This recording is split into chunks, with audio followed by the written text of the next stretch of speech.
Greetings everyone. This flickering that you're seeing, I can't do anything about that because I'm going to be doing some Fraps screen recording, and for some reason whenever I do that it causes the monitor to flicker. So try to ignore the constant flashing on my big bald head as I try to explain to you this concept I came up with. I couldn't sleep last night because I was thinking, I've been playing Hearthstone a lot. I got to thinking about this idea of, like we already talked about, like the two-headed dragon Magic the Gathering thing. Like if you had two players playing two other players and they all swap turns, you know, playing 2v2. And I started thinking about what if somebody made like an Arathi Basin kind of Hearthstone game. So let me go over to my Photoshop here. We're going to do some Photoshopping. Let's try this all again. I've already made all of this stuff here, so I've saved you a lot of time and boredom in this video. This is my Hearthstone mock-up I just made a video about, and it didn't take any of it because Fraps is stupid. So basically, here's the overhead view of the Arathi Basin map somebody made with this green texture or whatever. They took like a Google image map of it or something. And I took like the blacksmith from Black Rock Mountain, put it in the middle where the blacksmith is. I put this catapult down here with the rocks down here where the mill is, because it's the only thing that kind of made sense because it has rocks. Took this farm from the Pandaria Mountain, put it here at the farm. I put the griffin over here for the stables, and the mill from Pandaria over for the mill. That's your 5 capture points for Arathi Basin. And I took the Stormwind map and I made the Alliance starting point, and I took the Orgrimmar map, I made the Horde point. I don't know why I can't. So I thought the way you would have to do this is, first I thought if you made like a line of 7 versus 7 minions like normal Hearthstone has at each one of these spots, that wouldn't really work because it would just be too hectic. So I thought, what if you made like 5 circular, like a ring around each spot, like people meet up and they have battles, and you can only have 5 at a spot. So if you want to take over one of the minions, you have to pick one to attack when you're coming from a different place. And let's see, let me pick the lasso tool. Can you see this moving around? I should pick a paintbrush tool, it's bigger. Okay.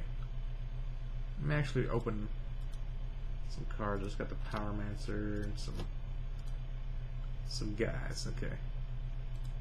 Let's throw this over here for the rogue. So like your heroes would be one of the guys moving around on the board, and you wouldn't be after like killing their 30 health then. You'd be like each turn, like when you take your turn to move your minions, all the ones that can move, or just leave them sitting there if you want, you would count how many capture points you have control of, which means how many do you have more minions than they have at it.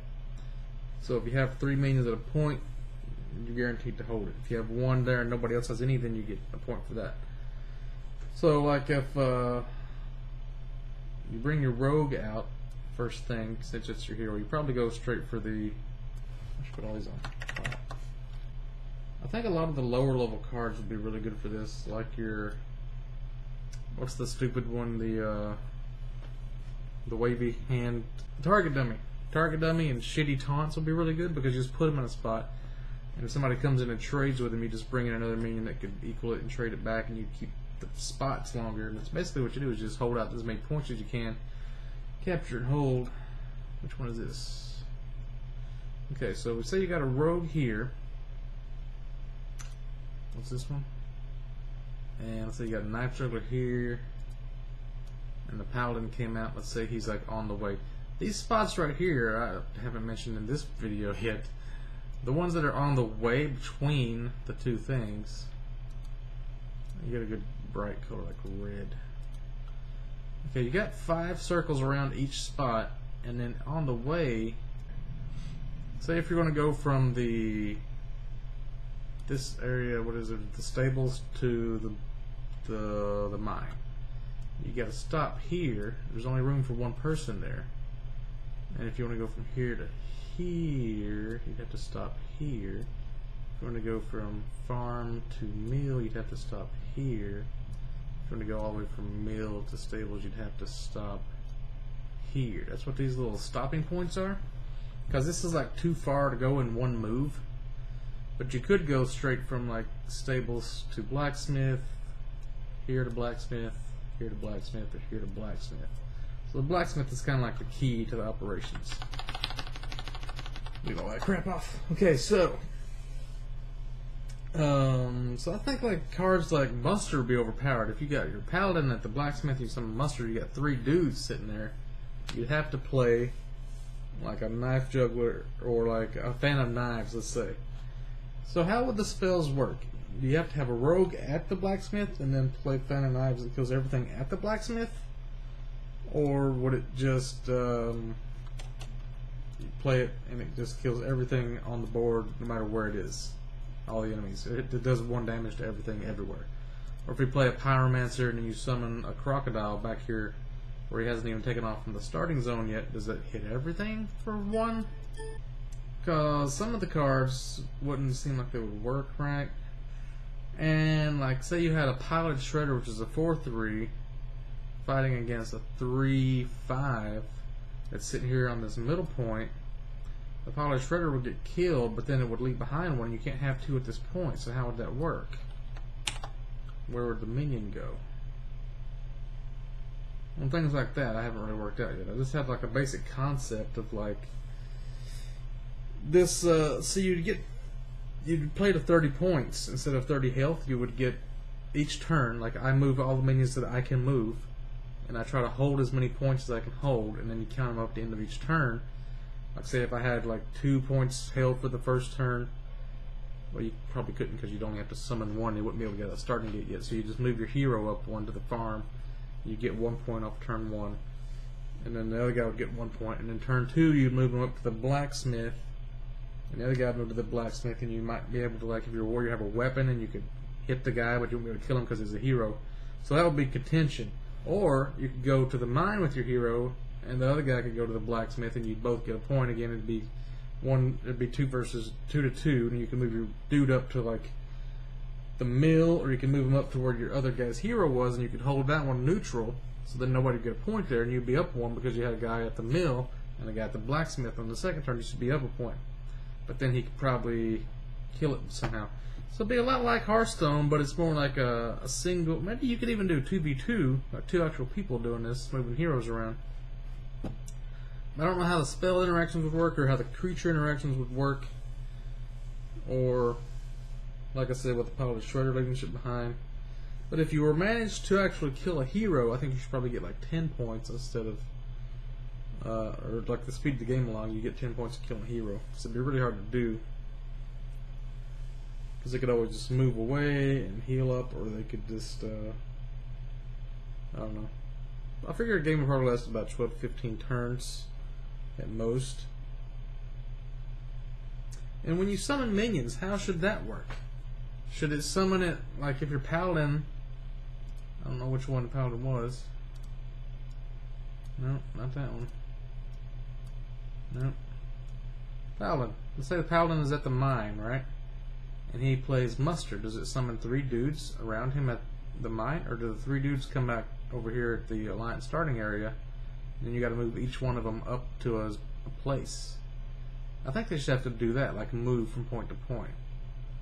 Otherwise, what's the point of this starting area? But see, muster's a spell, it's not a minion. So I think maybe spell summoning minions should summon it on the place you're at.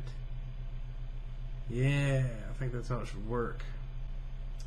But if you summoned an Ironbeak Owl, it would come out here, it would have to silence something. So I think then Battlecry effects would have to take place anywhere, or maybe just within one. Maybe you couldn't silence something over here at the farm because that's too far, but like the mill or the mine or the smith. Maybe just the smith, I don't know.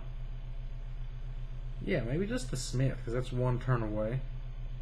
Or you could silence something at these little crossroad intersections. Yeah, I think that's more like it. That seems. Then you got all these legendaries though you'd have to figure out.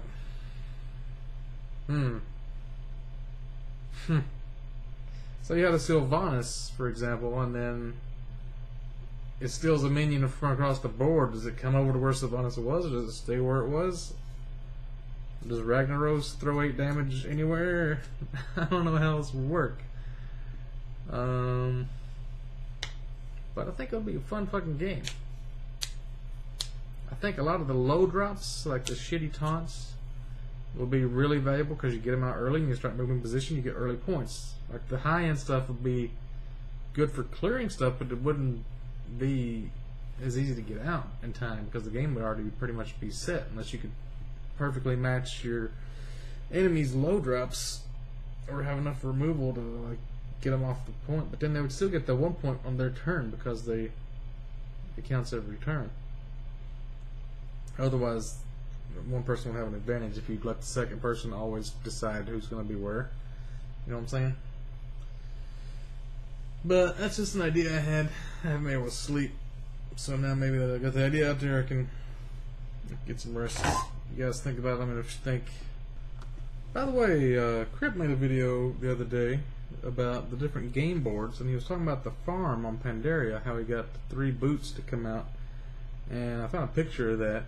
I was googling pictures of the Pandaria map, and then I found this other picture. Somebody zoomed in on this thing. It looks like a metal flower or a plow or something that's like halfway in the dirt. I don't know what that's supposed to be, but 2 days ago I was flipping through looking for boots, and I could have swore I got a golden turnip.